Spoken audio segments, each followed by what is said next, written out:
Hello guys, welcome back to my channel. আশা কৰো আপোনালোক সকলোৱে ভালে আছে। আজি মই আপোনালোকৰ বাবে HSLC এক্সামৰ বাবে ইম্পৰ্টেন্ট ৰচনা এখন তোমাৰ প্ৰিয় গ্ৰন্থ বা তুমি ভাল পোৱা এখনি আধুনিক গ্ৰন্থ এই টপিকটোৰ ওপৰত ৰচনা এখন লৈ আহিছো। ৰচনাখন অলপ দীঘল হৈছে বাট মই তাত গোটেইখিনি পইণ্টছ ইনক্লুড কৰিছো। আপোনালোকৰ কাৰণে ৰচনাখন 10 মাৰ্কছৰ থাকে। আপোনালোকে যিমানে বেছি পইণ্টছ ইনক্লুড কৰিব আপোনালোকে মাৰ্কছ পাবৰ কাৰণে সিমানে ইজি হয়। সো আই হোপ এই ভিডিঅ'টো আপোনালোকৰ বাবে হেল্পফুল হ'ব। আৰু ভিডিঅ'টো ভাল লাগিলে like, comment, share and subscribe কৰিব নাপাহৰিব। So let's start.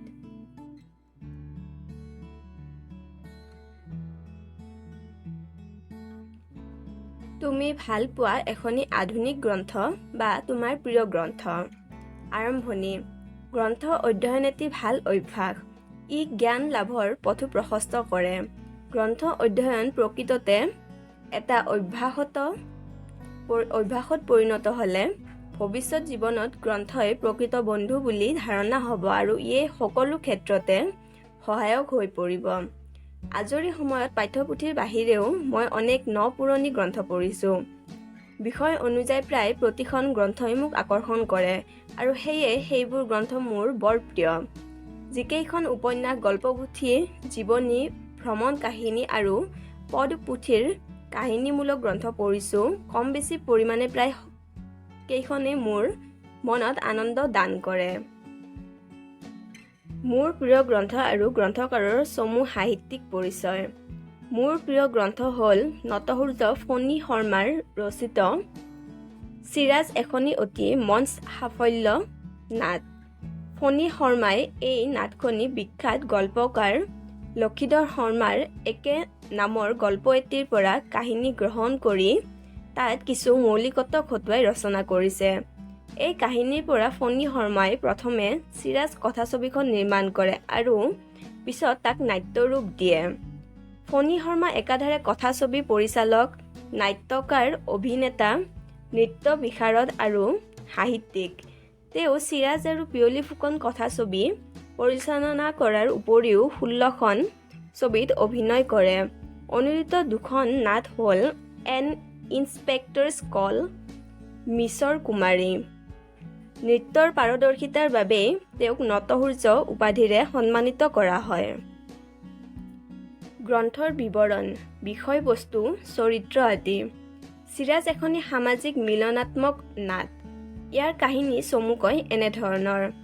আধ্যৱন্ত চাহ খেতিয়ক পৰিয়ালৰ উচ্চ শিক্ষিত একমাত্ৰ ল'ৰা কন্দৰ্প পৰীক্ষাৰ পিছত কলিকতাৰ পৰা ঘৰলৈ আহি তেওঁলোকৰ ঘৰত আশ্ৰয় লোৱা আৰু কাম কৰাকৈ থকা গাভৰু ছোৱালী সাবিত্ৰীৰ লগত প্ৰণয় পাশত আবদ্ধ হয়। সাবিত্ৰী অন্তঃসত্ত্বা হোৱাত এই কথা জানি কন্দৰ্পৰ মাক দেউতাকে বুদ্ধি কৰি কন্দৰ্পক কলিকতালৈ পঠিয়াই দি সাবিত্ৰীক তেওঁলোকৰ বাগিচাতে কাম কৰা এজন মহৰীৰ ল'ৰালৈ বিয়া দিয়াৰ সিদ্ধান্ত কৰে। এই কথা জানি কন্দৰ্পই সাবিত্ৰীক লৈ পলাই যাবলৈ ইচ্ছা কৰিছিল যদিও সাবিত্ৰী এই কথাত ৰাজি নহ'ল আৰু সেই ৰাতিয়ে সাবিত্ৰী নিজেই পলাই আঁতৰি গ'ল। সাবিত্ৰী পলাই গৈ দূৰ গাঁৱৰ এটি মছজিদৰ সন্মুখত অচেতন হৈ পৰি থাকিল। নিচেই পুৱাতে মছজিদলৈ নামাজ পঢ়িবলৈ অহা চিৰাজ নামৰ এজন বৃদ্ধ লোকে সাবিত্ৰীক তেনে অৱস্থাত পৰি থকা দেখা পাই আন মানুহৰ হতুৱাই দাঙি নি নিজৰ ঘৰত ডাক্তৰ মাতি সুস্থ কৰি তুলিলে। তাৰ পিছত হিন্দুৰ ছোৱালী বুলি জানি হিন্দু গাঁৱত থবলৈ ইচ্ছা কৰিছিল যদিও চিৰাজৰ ঘৰৰ পৰা সাবিত্ৰী কলৈকো নাযাওঁ বুলি দৃঢ়ভাৱে ক'লে। একমাত্ৰ কন্যা বিয়োগত সন্তাপিত চিৰাজেও নিজৰ হেৰুৱা কন্যাটিক পোৱা বুলি ভাবি আশ্ৰয় দিলে। ইতিমধ্যে কিছুদিন পিছতে অন্তঃসত্ত্বা সাবিত্ৰীয়ে এটি কন্যা সন্তান জন্ম দিয়েই মৃত্যুমুখত পৰে। নিথৰুৱা চিৰাজে তেওঁৰ ঘৰতে থকা ভনীয়েকৰ সহায়ত কন্যা সন্তানটি লালন পালন কৰিলে। কন্যাটিৰ মুছলমান নাম দিলে নূৰ আৰু হিন্দু নাম দিলে সীতা। দৈৱক্ৰমে 10 বছৰমানৰ পিছত সেই বাটেৰেই বাগিচালৈ যাওঁতে চিৰাজৰ ঘৰৰ সন্মুখতে কন্দৰ্পৰ গাড়ী বেয়া হোৱাত সীতাৰ লগত কন্দৰ্পৰ লগালগি হয়। কন্দৰ্পৰ লগত আছিল তেওঁলোকৰ ঘৰৰ তলামহা জনা কন্দৰ্পৰ প্ৰায় অভিভাৱক স্বৰূপ কাম কৰা আঘোনা। সীতা আৰু চিৰাজৰ কথাৰ পৰা কন্দৰ্পৰ আৰু আঘোণাই সকলো কথা জানিব পাৰি সীতাৰ দেউতাক বুলি কন্দৰ্পই চিনাকি দিয়ে। কন্দৰ্পই পিছত ঘৰত ক'ব নোৱাৰাকৈ গোপনে এক বন্ধুৰ ঘৰত ৰাখি সীতাক পঢ়ুৱায়। তাতে অনিল নামৰ ল'ৰা এজনৰ লগত সীতাৰ পৰিচয় ঘটে আৰু সীতাক বিয়া কৰাবলৈ খোজে। শেষত অনেক সংঘাতৰ মাজত সিহঁতৰ বিয়া হয়। এই নাটখনিৰ প্ৰতিটো কথা আৰু কাৰ্য চৰিত্ৰই অতি চিত্তাকৰ্ষক। ইয়াত হিন্দু মুছলমানৰ মাজত ঐক্য সংহতি, সংকীৰ্ণতা আৰু গোড়ামীৰ বিপৰীতে উদাৰ মনোভাৱ, মানৱতাবাদ আদি অংকিত হৈছে।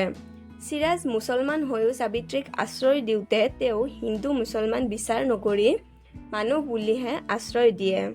মুছলমানৰ ঘৰত জন্ম আৰু লালিত পালিত হোৱা সীতাক হিন্দু ডেকা অনিলে বিয়া কৰাই এক নতুন আদৰ্শ স্থাপিত কৰিছে।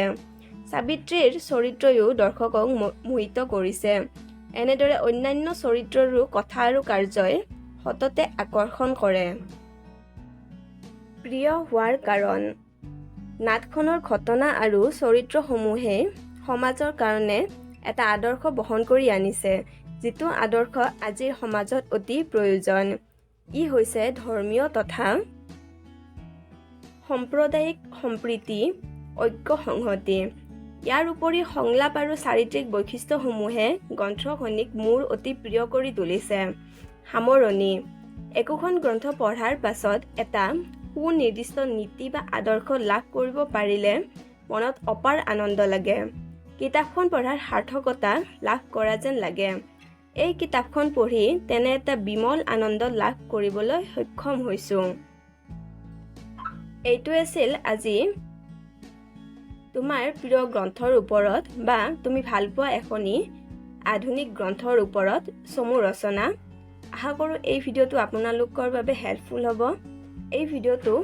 এই ৰচনাখন HSLC এক্সামৰ কাৰণে বহুত ইম্পৰ্টেণ্ট হয়। অসমীয়াত HSLC এক্সামত বহুত কমন হয়, ৰচনাখন আহি থাকে।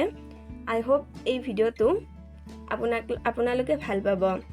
ভিডিঅ'টো ভাল লাগিলে like, comment, share and subscribe কৰিব নাপাহৰিব। পুনৰ এটা নতুন ভিডিঅ'তে লগ পাম। আজিলৈ ধন্যবাদ।